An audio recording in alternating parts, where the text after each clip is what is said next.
grew up in poverty. I So told you we it's we acting weird. I'm sorry. that's okay. And Let's you're start frozen. over. Okay, I'm we'll do it so again. sorry. That's okay. Stupid thing. Okay, what the Hi, everybody. Don't be surprised if we have technical issues. I'm never surprised. I'm just apologetic. I'm by my radiator because somebody told me I radiate sunshine. So I have a yellow chair and a radio. Okay, that's me. Anyway, today's guest is somebody I look up to. He's accomplished so much. You have no idea. And he has a big, long bio that I posted on Facebook and Instagram, but I'm just going to cover the short intro here, if you will, please. He's sitting right over there waiting. He's a man who wears many hats: stand up comedian, comedy show producer, feature film producer, TV show host, actor, writer, poet, award winning author, photographer, songwriter. I need water. I'm thirsty. Artist and much more. He goes by many names. Richard Asperger, Rich Asperger, Rick Asperger. He prefers you don't call him Dick. May I All right. introduce to you Richard Asperger? Hi. How are you guys? How are you, Linda? Yeah, So nice to see you. good. This is Thank you. So nice to see you. This is interview number 1209. You're not my first. Wow. I know men Uh, I know men like to be the first, and you probably I won't be the know. best, but you can be second Oh, best. Barry Katz is second first. best. Uh, he was Yes. great. Thank you for Wasn't he fabulous? He Thank you for was. I coming love. on. I loved him too.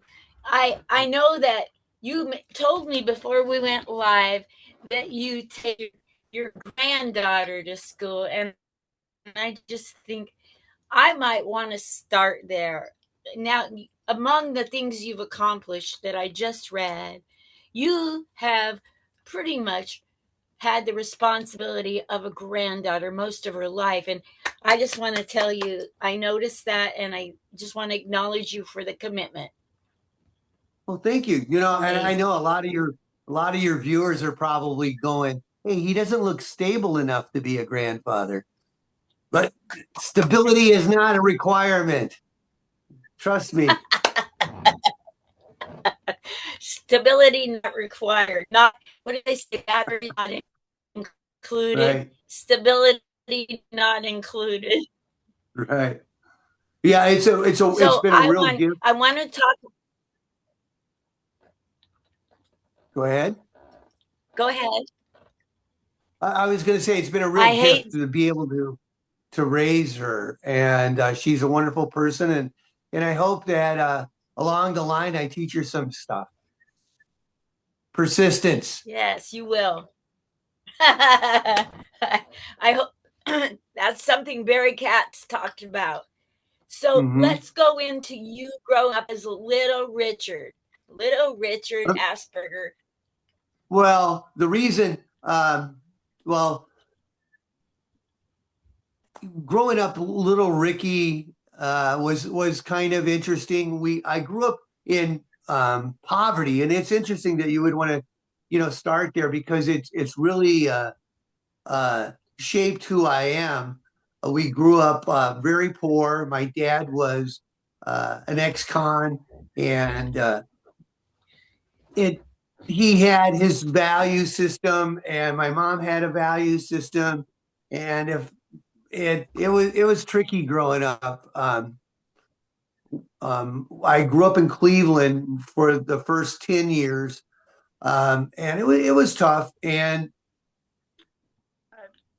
it was confusing. My dad, he got a job working for this company. He was the night watchman for this company, and he would come home in the morning and he would have cases of stuff. And it would vary from cases of hot chocolate or cases of toilet paper, office supply stuff. And he used to tell me that he won it in a raffle. So I swear, Linda, I thought he was the luckiest guy in the world. I thought, man, I can't wait to grow up and get a job and win all these great things, at the raffle at work. Little did I know, as a kid, he was robbing the place blind. So it was, yeah, it was It's so definitely, funny. and it's so, whoops, It's so it's so funny true how too. it's it's funny how I'm when sorry. we're young we're blind, and then when we grow up we realize what was really happening. Right. But it didn't take too long for me to realize what he was doing and then start developing some of the same habitual habits that he had. So um, it was a confusing childhood. I mean, I Yes. wouldn't recommend raising a kid that way. And my granddaughter, I mean, now that you mentioned her, she's 12. And by the time I was her age, I was like a menace to society. And, I was doing juvenile delinquent type stuff that I wouldn't advocate to a 12-year-old. And so it's weird sometimes when I see her and I go, oh, shoot, I hope she doesn't become like me. But no, she's a good kid. But, we had to leave Cleveland when I was about 10 because my dad, they found out that he was robbing the place. So we fled to Pennsylvania to go visit family um, to avoid prosecution. So, and then it was tough. And then, I would be remiss if I didn't say that growing up with the last name Asperger was was definitely a tricky thing in itself. So I had to learn at an early age how to deal with bullies, how to fight, how to stand up for myself, and that was a big part of growing up too. I mean, growing up, little Richard Asperger. The teacher goes around the room. Is there a Richard here? Is there a little Dick here? Uh, I'm sorry, teacher. It may be little, but uh, yeah. Were you So always was I always funny? What was that? Was that the question? yes. Were I, you I, always I fun? well, I don't know if I was, but I always had to have kind of a sense of humor about things for sure. Yeah. Did any of your teachers or friends tell you should one day become a comedian? Yeah, I actually had a few people over the years. When I was in my early 20s, I really missed the opportunity. A friend of mine was a friend of Mitzi Shores over at the Comedy Store. And he said, hey, she's my friend. I can get you in. And I just blew it off. And I didn't start doing comedy until, later in life. And now, I don't look back and regret that. But, I do think about that from time to time. Boy, I could be further along the road or whatever. But no, I had people over the years tell me that. And when I first started dating my wife, she would go, "Where do you come up with this stuff?" I go, "It's like Tourette's, I guess. Comedy Tourette's. Comedy Tourette's." Yeah, but you're a Oh, comedian too, right, Linda? I do comedy, that's for sure. Yes. Yeah. Thank you. It's we'll say anything for a laugh. I mean, so when I was in dating over the years, I've had women get mad at me because I will say things and make them laugh. And then 2 years later, they'll, you're the one that said this. And I'm like, I never said that. And they go, remember that time? I go, I was making you laugh. It's a joke. I didn't really mean it. I didn't really mean I wanted to bang your sister. I was just joking. So tell me, you're growing up in Cleveland, you moved to Pennsylvania. At some point you grow up, you've been a Mhm. menace to society, I have and been a minute. And at some point, you become responsible and take care of a 12-year-old girl most of her life, who's your granddaughter. Mhm. So Right. what happened in the middle between the bad boy and the responsible comedian? Well,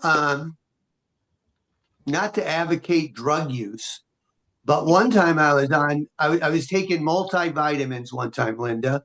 I was in my late teens, and you may have heard of these vitamin L, vitamin S, and vitamin D. Um, and I had, I had, I had what I don't know, a spiritual awakening when I was growing up, and it's a sickness in society, racism. It really is a sickness, and I was raised where it was okay to steal, I was okay to hate, it was okay to do all these things. And when I was about, I believe, 18, 19, taking multivitamins, I had an awakening and I decided I no longer could do these types of things. It was no longer acceptable to me.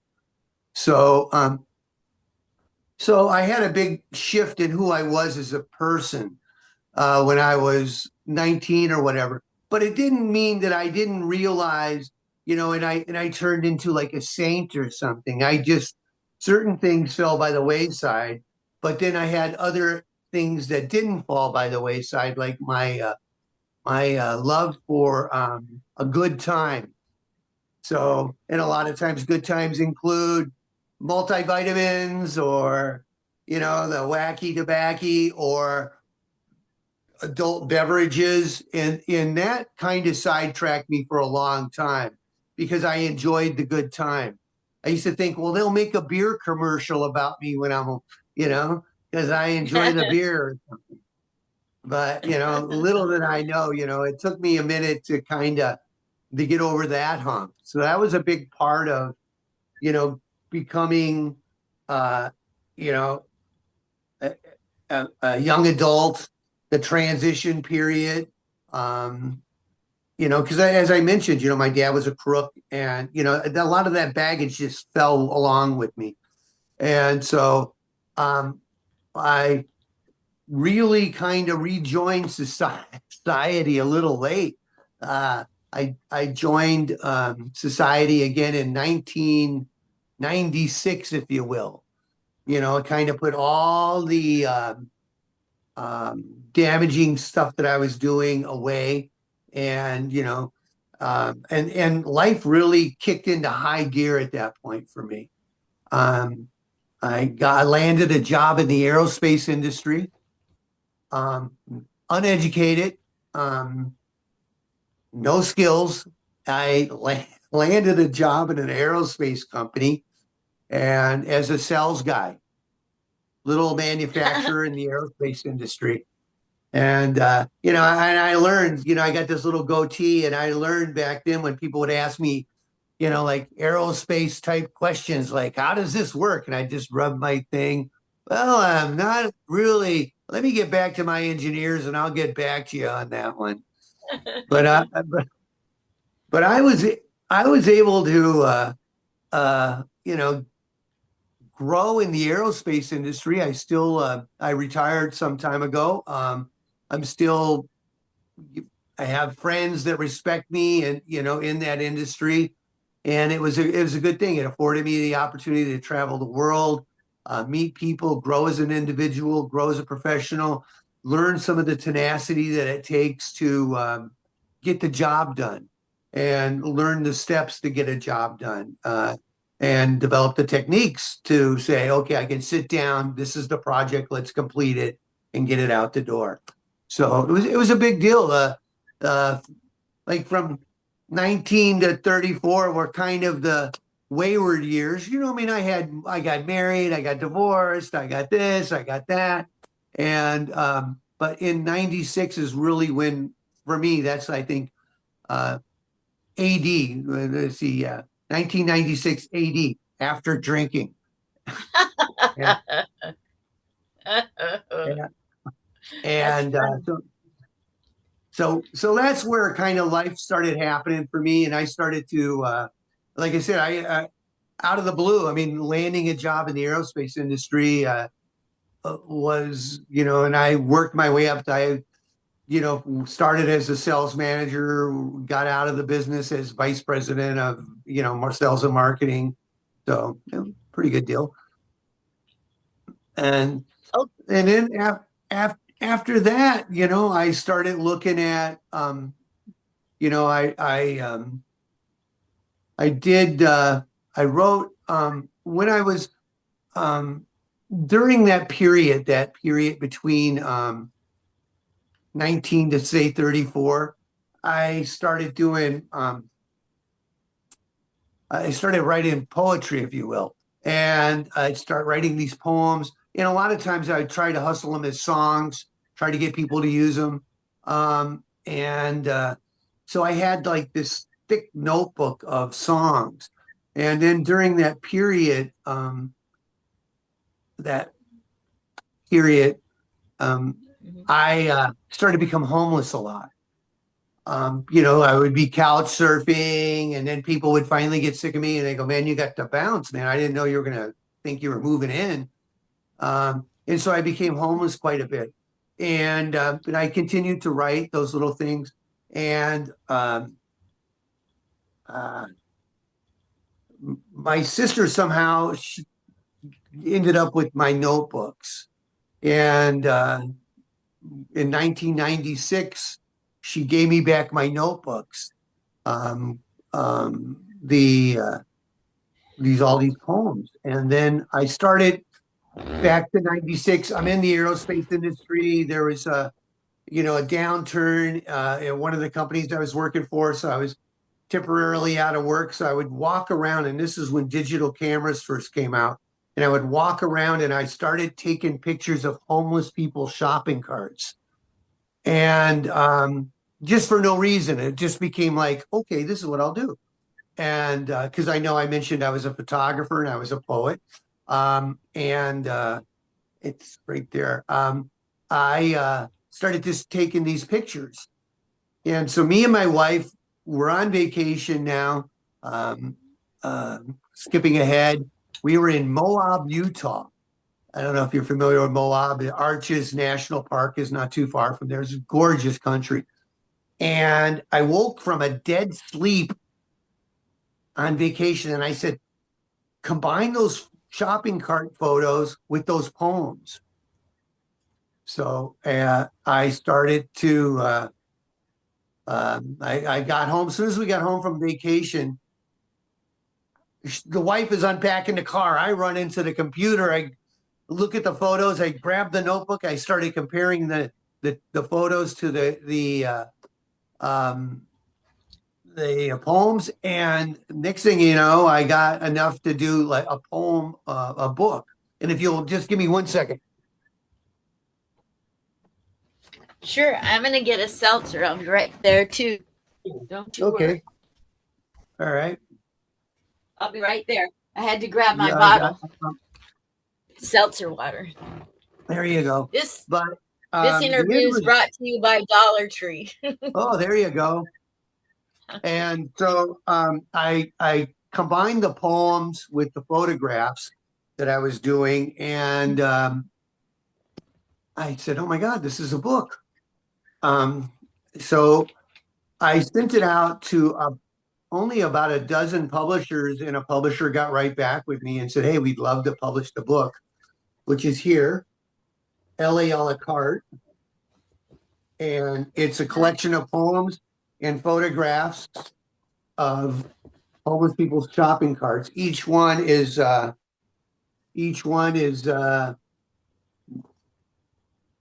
paired with a poem. There you have it. And it was the runner-up at the Paris Book Festival in 1996, I think it was. And I'm sorry, not 1996. I can't remember the year, but it was runner-up there, and it was honorable mention at the Hollywood Book Festival. Very cool. Wow, that's so cool. It's called, Congratulations. thank you. It's called LA a la carte. To be And so proud. yeah, it was a big deal. For me, it was an accomplishment because, oh, I'm going to write a book someday and I'm going to do this and I'm going to do this. And so often in life, everything is someday. So, it was one of those things that I accomplished, and it's still very sweet to me to have been able to do that. Now I'm currently finishing up a book. It's a horror story. It's called The Tunnel. And Is I've that talked to the horror or publisher. HOR? Did you say No, horror or horror? horror. Yeah, but I do have a horror lives across the street. Don't tell the wife. Um, it's a horror story, and it's nearly completed. Yeah. So she's resting in the other Tell me room. about Go ahead. what's the name of your are you allowed to say It's the name called of your upcoming it's called The Tunnel. It takes place and in the. what Go ahead. I'm what's the sorry. premise of the book? What's the Uh, premise of the book? well, it's a ghost story. So a little girl who is raised by crazy people, kind of like me, and who has Me he too. has somebody who kind of protects her. So it Wow. yeah, it's nearly complete as we speak, and I've talked to the publishers. They're interested in putting it out, and I've also have other people interested in maybe a movie deal on it. So That's yeah, super. yeah, Congratulations on that hard work. What yeah. else? Okay, you have a long, long bio. What else have you accomplished? Well, for instance, being a stand-up comedian, it's harder than it looks. And I know you're a stand-up, so anybody out there thinking about doing stand-up, it's harder than it looks. But so I've been doing stand-up since pre-pandemic. A relatively short time, if you look at it, about 7 years. But then there was a 2 year gap of shutdown. Um, and so I've had fairly good success there. I was able actually to uh, host a TV show that can be found on uh, World Movement Enterprises app. It's a comedy show where I hosted the comedy show. So each week we had a new, bring out, hey, here's Larry, and Larry comes out, and we've had Stoner Rob, we've had a few good people on there, and it was a great experience. I did the first season of that. And that was good. I'm very cool. I mean, just fell in my lap. Wasn't that at the Ice House? That was at the Zebra Room, which was it's on Santa Monica Boulevard. I think Dana Carvey's son started that club, Wow. so it's a nice little club. It was a lot of fun.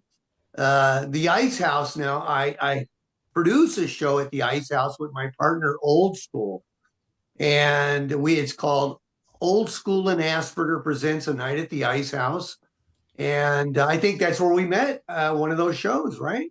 Yes. I think you were appearing in the main room. Yes. Yeah. On Jimmy Shin's show. Oh yeah, Jimmy Shin, that guy. He's another guy with a great story. Yes. Yeah. He's another inspirational. You should do Jimmy Shin on your show. I've had him on. Oh, great. He's great. Oh, I've had Jimmy Shin. Yeah. Now, did you have Jimmy Shin? I know him like in the Bible. Yeah, The word no in the Bible. I'm kidding. right. I adore Jimmy Shin. I met him in Portland, Oregon in Mm-hmm. 2019 at the Portland Comedy Festival at Harvey's. Right. And he has radically transformed since that time. Oh, yeah, he's really killing it. Yes, he Now, is. I'm so happy. yeah, I have another friend, Jimmy Shin type story. Greg Baldwin. I don't know if you're familiar with Greg Baldwin right now. He I is know. killing it. Is he related to Alec? No, he is not. But he is killing. He's producing shows at the Comedy Store with people like last night. He had Fluffy, Jay Leno, Arsenio.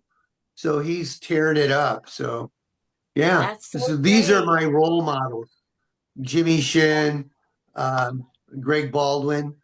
They're my inspiration to keep moving forward.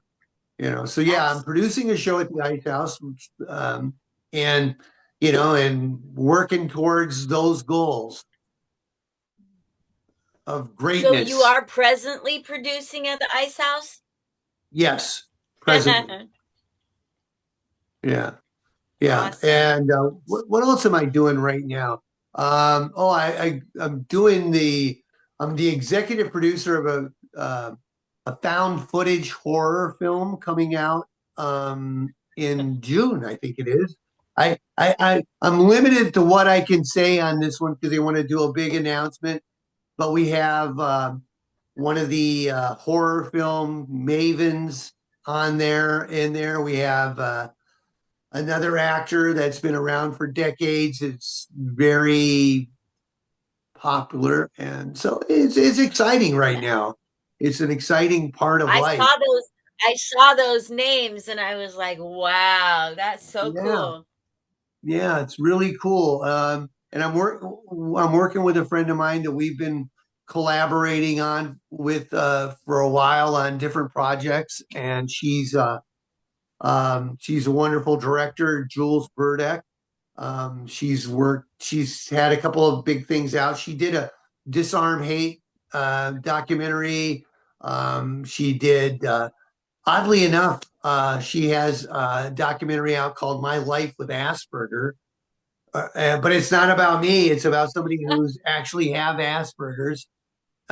So it's really exciting working with her. Yeah. And that movie, like I said, the movie comes out. I think I could say the name. It's Estrus, and it'll be out in June, late June. You could bill your Hello?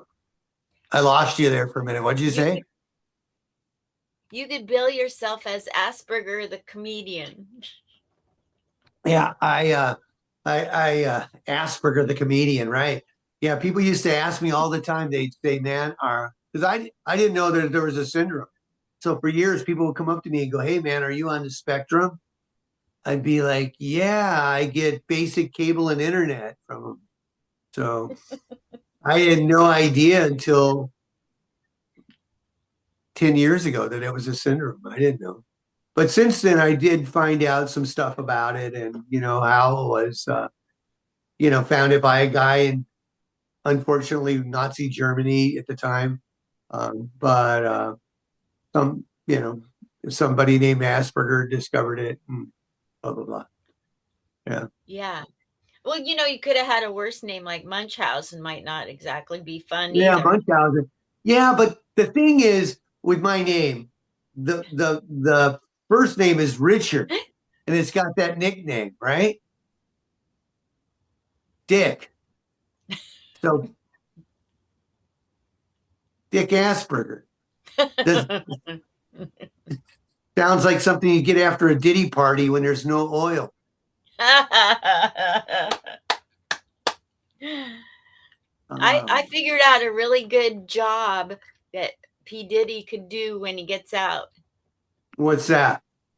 He could be the face of Black and Decker. Ah, that's a good one. Or you could go to work for Johnson and Johnson selling baby oil. That's right. I got baby oil. Yeah. He's so weird. He probably thinks you squeeze a baby to get the oil.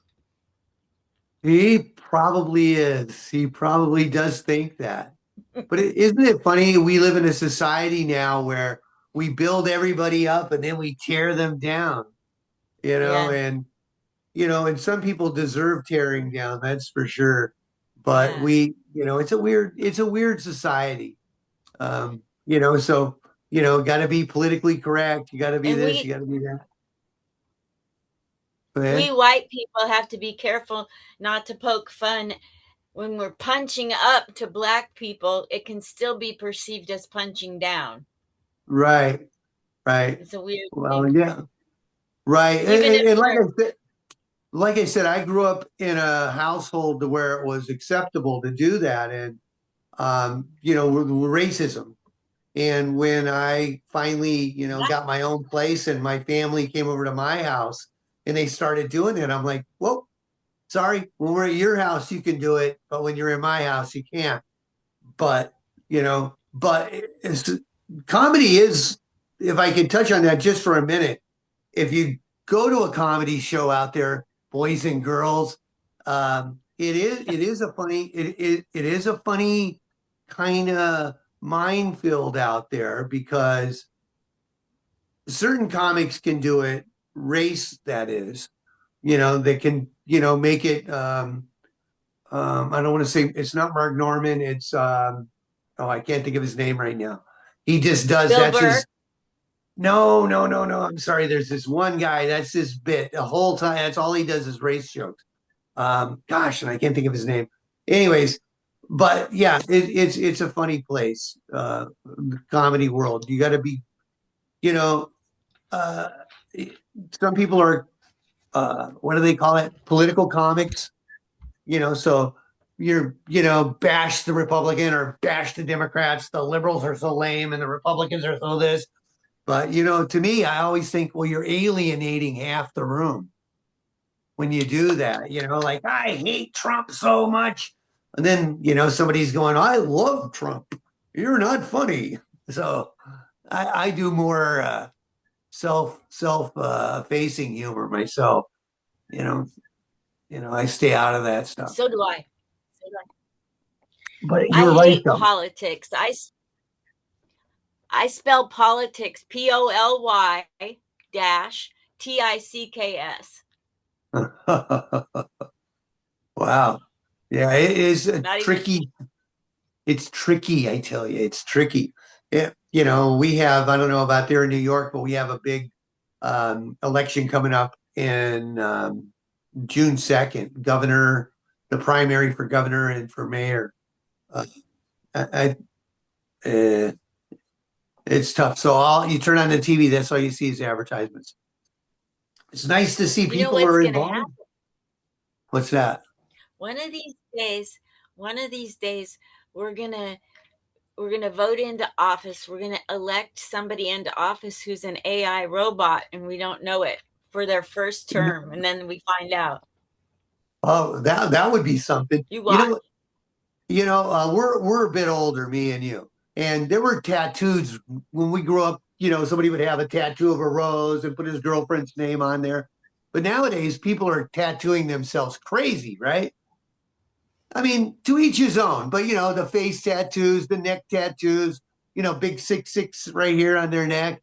And I think eventually we're going to end up voting someone into office with all these piercings, a big "fuck the world" tattoo on his throat. It's going to be norm. People are covered in tattoos. So all these future politicians are now covering themselves with tattoos. So Wow. it's going to happen. I That's have what I memory. think. I have. I have. I have memory trouble, but I remember my favorite clothing brand is Apartment 19, and I think that I need to move into Apartment 19 somewhere Uh-huh. and wear Apartment 19 clothes and have the put them on backwards and inside out, and then go, now where's home? Oh yeah, Apartment 19. Apartment 19. Yeah, getting old is a blessing, though. One of the things I done that I didn't mention in my little bio that I sent you. I'm a three-time cancer survivor. So I was the two The times best things two go. They yeah they say the two best things come in through. They threes, say the yeah. best things come. No, in your case, they left. They left. Yeah, I had lung cancer twice, and 2020 and 2021. So the pandemic kind of helped, with I'm already off, not doing comedy. And in 2018, I had esophageal cancer, which was so a big thing there. And currently, you know, um, my health is good, doing really well. And that's part of like the incentive to keep doing things. I know, I mentioned some of the stuff that I'm doing, but I plan on continuing to do more. Just keep going, and be successful in life and help people along the way.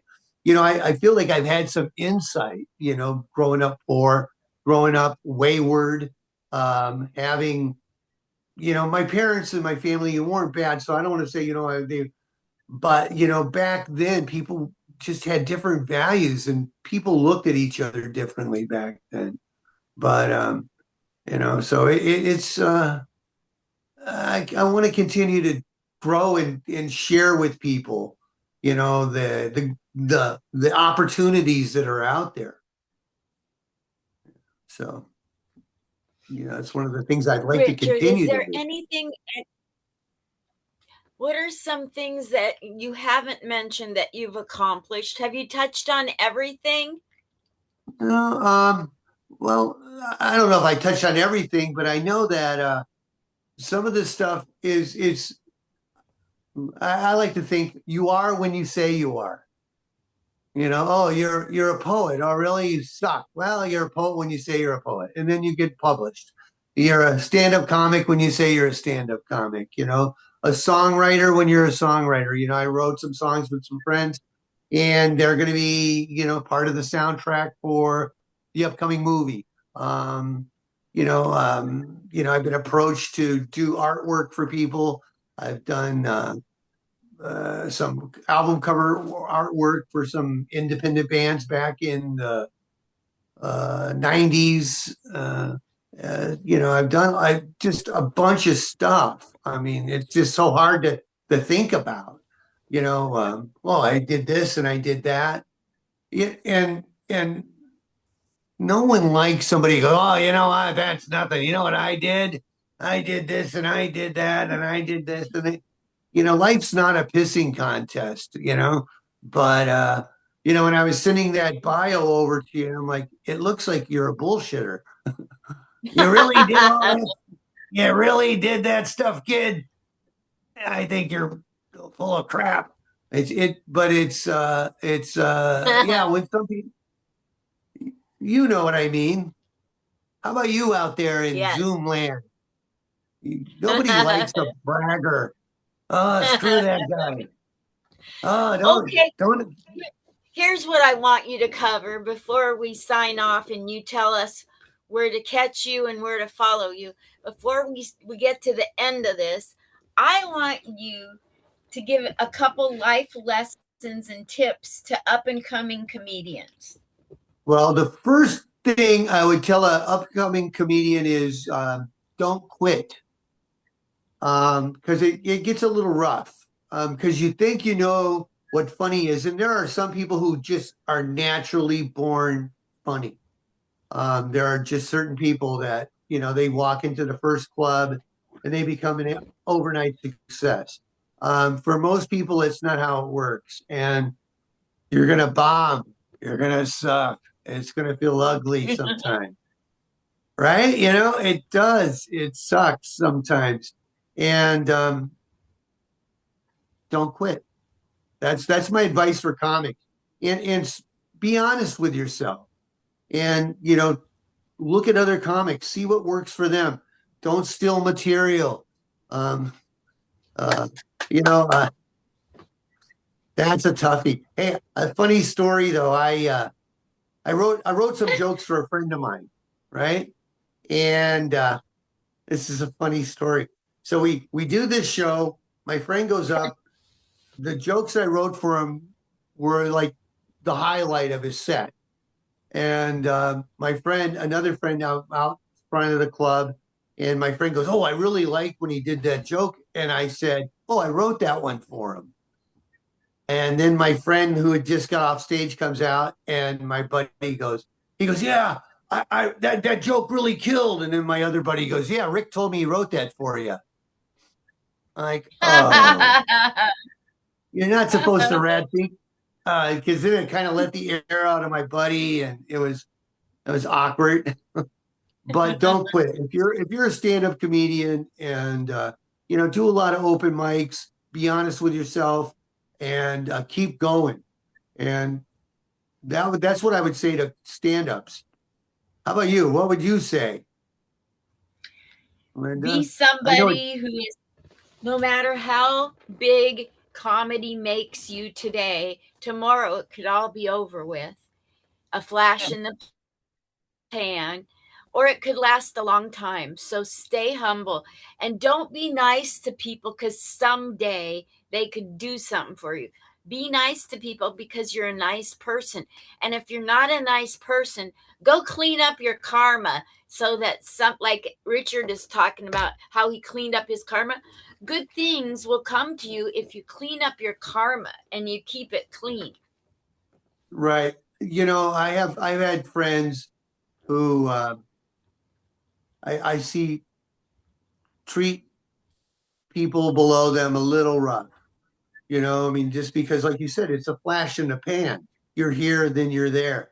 In the aerospace industry, there used to be this expression: be careful how you treat the people that work for you, because one day you may work for them. And so you never know. Like I said, you never know who's going to come in, this open micer who next week is going to be headlining the Comedy Store. You don't want to, the bad karma there. Like, yeah, remember you treated me like crap. Or the way I look at it, and I have some friends in the industry, and I see the way they treat people, and they go, well, you're too nice to people. I go, well, I only want to treat people the way I want to be treated. I mean, so I don't want to treat people like, oh, kiss my pinky ring. I produced a show over at the Ice House. I can't do that. But then people got to understand that's a tricky one. If you're a producer, people always, hey man, put me on your show, put me on your show. I wish it was that easy. I really do wish it was that easy just to put everybody on the show, especially because I'm only part of a team. But yeah, Exactly. that's a tricky one. If you're a producer, all these comedians come on, hey man, can I get on? Can I get on? Can I get on? But stay humble and keep pushing forward. Keep asking though. Keep asking. I think that's important. Keep learning. Yeah, that's true. Keep Never learning. never get so full of yourself. Like That's right. I think the humble people are the ones that last. Right. For me, Focus. personally, like I use social media as kind of like a commercial. I put on videos. Hey, come to the show. I post all my shows. I post a picture from all the shows. Look at me, look at me, look at me, look at me online. But when we're together, I don't talk about comedy. I don't go, hey, you guys, I'm a comedian, or hey, I'm a writer, I'm a this, I'm a that. I don't do that.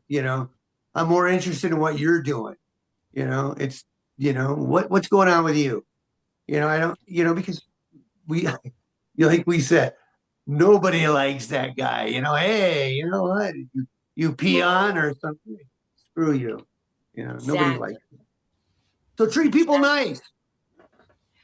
Be You interested in know, other people. I get tired of people in comedy that gossip and cut each other down. That's tough too. But I've been fairly fortunate. I got the people that I do comedy with and do these shows where you workout room shows. I've been fairly fortunate. Most people are nice, but I haven't encountered too much of that yet. But you've been at it a little longer than me. Yeah.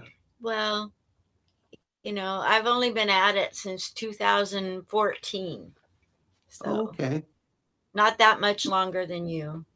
Oh, yeah. When did I? Yeah, yeah. But yeah, that's a good point though.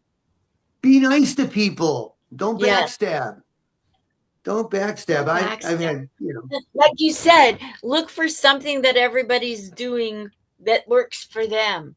right. Like it's so important when we go to a show or open mic to not, it might not, there are so many styles of comedy, and we don't need Right. to judge each other. uh Pauly Shore's comedy isn't mine, but that doesn't mean he's Right. bad.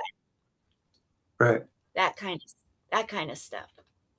So I was early on, I was doing a show in Vegas, and and it was one of those long, those shows, those grueling, and our next comic, and our next comic, and I'm waiting and I'm waiting, and the prime time spots are going, and I'm watching everybody, and everybody is funny.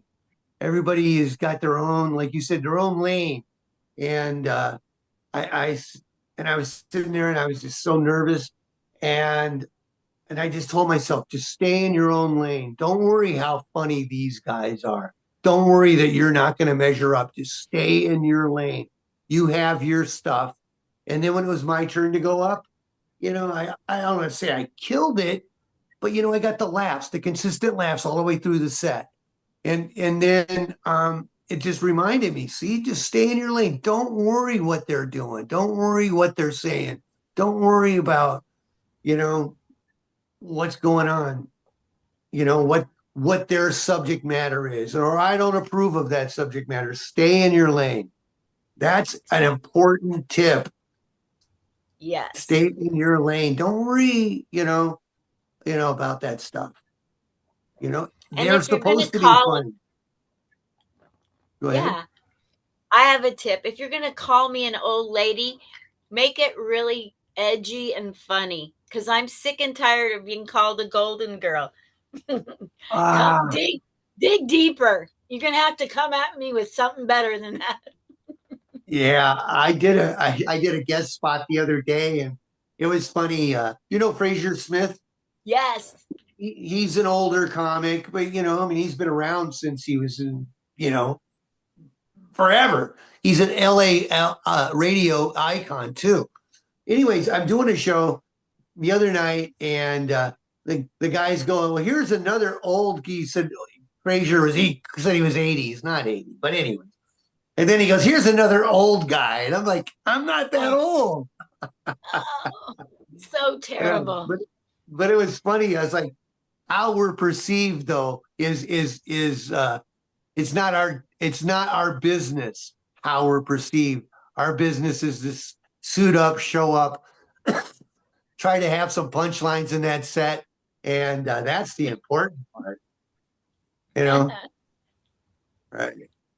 You know, when a comic roasts me after my set or Right. during my, like, it doesn't go well for them. If the audience loves you, and if somebody tries, Right. they lose their likability. So we don't, they're going to slit their own throat basically Right.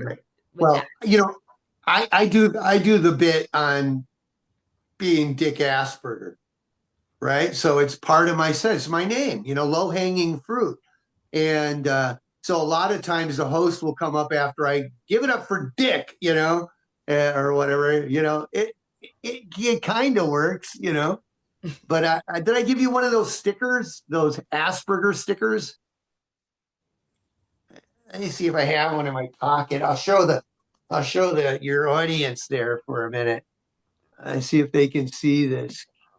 Can you see that?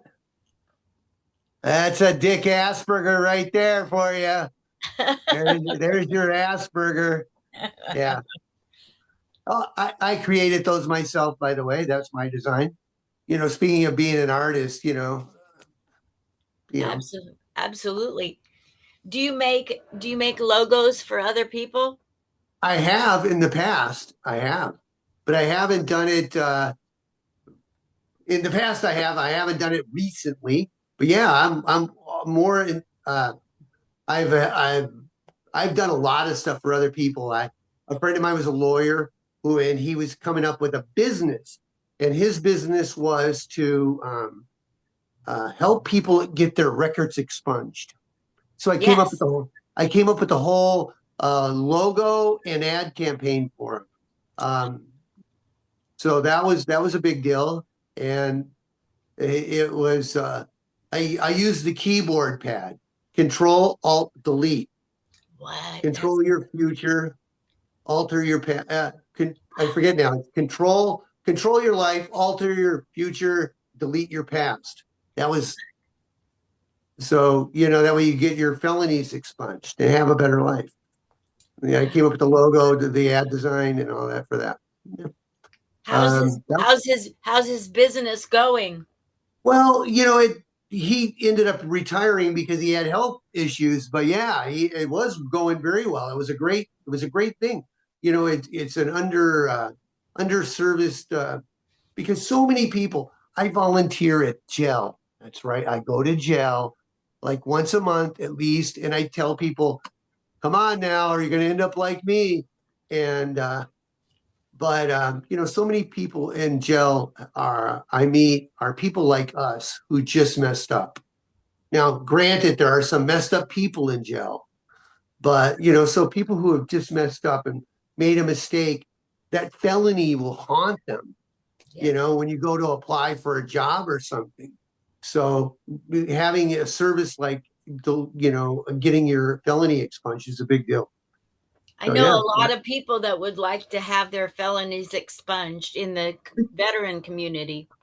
Right. And I am a vet too, by the way. I served in the USS Navy. I joined during the original the Iranian crisis, the original one. The Remember OG. that? America held hostage day 100 and 300 or whatever it was. Remember that? Yes. I joined during that. I got to travel the world. And then I got to travel the world as an aerospace executive. So, yeah, I've been Wow. around. Uh, Did you know about the Strait of Hormuz back then? No, I didn't. I didn't even know it. When I was a young guy, I'm thinking about getting into port and getting into Nobody knows. trouble. No, If it yeah, no, wasn't, it's like it's funny how, like, most people don't even know that Kiev is part of the Ukraine until all the bombing hits. right. Yeah, you learn geography really quick with let's go invade a country. It helps the kids learn geography. Yeah, I know where that is. That's where they're blowing the snot out of people in war I stuff. just, I mean, I don't know if the Strait of Hormuz really identifies as straight, though. right. I don't know. I think it's the Strait of they them. I don't know. That's a good one. Right. You know, I do a bit about being bad in bed, and no, I do. And uh, and my wife, we have pet names for each other, and I call her Sweetie Pie. She calls me Dumb Fuck because she says I'm too dumb. I don't know how to fuck. But like with Pride Month coming up, I always think that they should add another group in there for people like me, the bad sexuals. So we could carry signs that say, "We suck," just not in a good way. I have a twin brother, and he is like a Mensa genius, and I'm not. And so Wow. his nickname for me is Shit for Brains. uh, yeah. Uh, Funny story. It's a funny Mensa story. Uh, uh, One day I'm at work. I'm working for this aerospace company, and one of the guys I worked with is a very funny guy, and he's raising two teenage sons. And he comes to work one day and he goes, "Hey, my kids were showing me this website called Mambla, which is man, boy, love, something like that." And I never heard of it, right? So, like, oh, okay, all right, but it left like he told me what it was. I was like, oh, that's terrible. And so, like the very next weekend, I go to this person's house who is a member of Mensa. And I'm like, you shouldn't be proud of that. I, because I just heard about Mambla, and now he's telling me I thought they were the same. And my wife was going, "It's not the same." I'm like, "Really? That one?" She goes, "No, you idiot. You obviously are not a member of Mensa." Yeah. Uh, yeah. Well, Yeah. let's wind down. This has been Okay. delightful, and I hope that you people will share this and follow and get out and watch comedy that Richard Asperger produces and does. So tell everybody, please, Richard, where you're going to be performing and producing and where to follow you. Okay. This coming weekend, I am at the Fourth Wall on Hollywood Boulevard. Uh, that's at 8 o'clock this coming Saturday. Tonight, I am in downtown LA, and I don't know the name of the club, or I'd tell you to come on out tonight. On the 29th, I am at um, back at the Ice House, Old School and Asperger presents night at the old night at the Ice House. On June 8th, I think it is, I am at the Crow in Santa Monica. And there's more dates coming up, but I should have wrote them down. My bad. That's all I right. knew that's all right. Because we And can go on your Facebook and Instagram and find it. So tell us how thanks. to find you. Okay, on Instagram, it's richard.asperger.comedian. And most of everything is put there. And on Facebook, it's Rick Asperger. And that's Asperger, Asperger, like the syndrome. So you can find me there. And please follow and like and come on out to the shows. It's always a good time. Yes, I know that. I saw that show that you did at the Ice House. Thank you for coming. That's right. You were in the front row. That's right. I remember you. Somebody gave me a lot of trouble about sitting in the front row wanting attention, and I was not there for attention. Well, you're a comic. You know the deal. So, Yes, I do. yeah. Yes, I came there to support. Thank you so much. It was a wonderful show. You and Old School are hilarious, as well as everybody that was on there. Will and Durso and Yeah.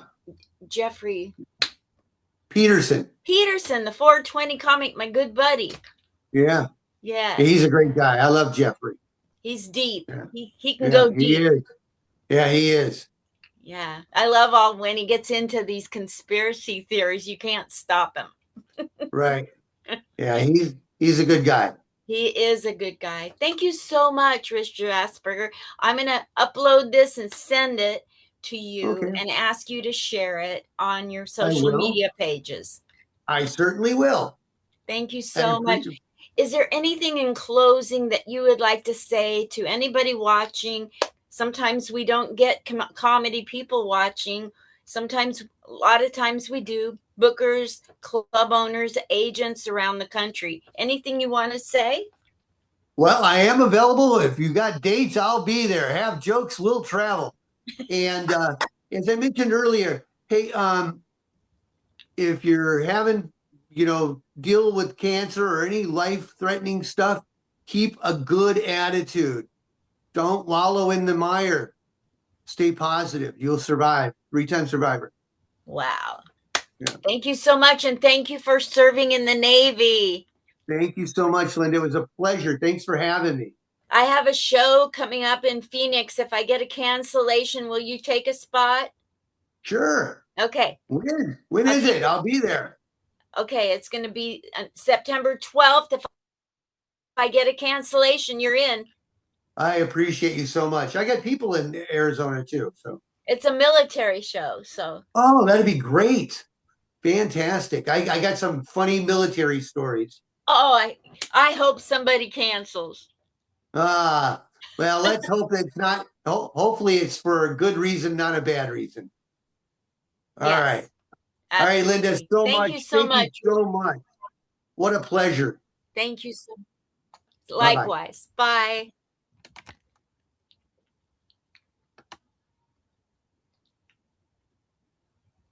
Trying to get out of here. This, I'm telling you, the internet. Yeah. I hope I didn't ramble too much. No, I didn't notice any rambling whatsoever. It's still recording. Just a second. Pause recording.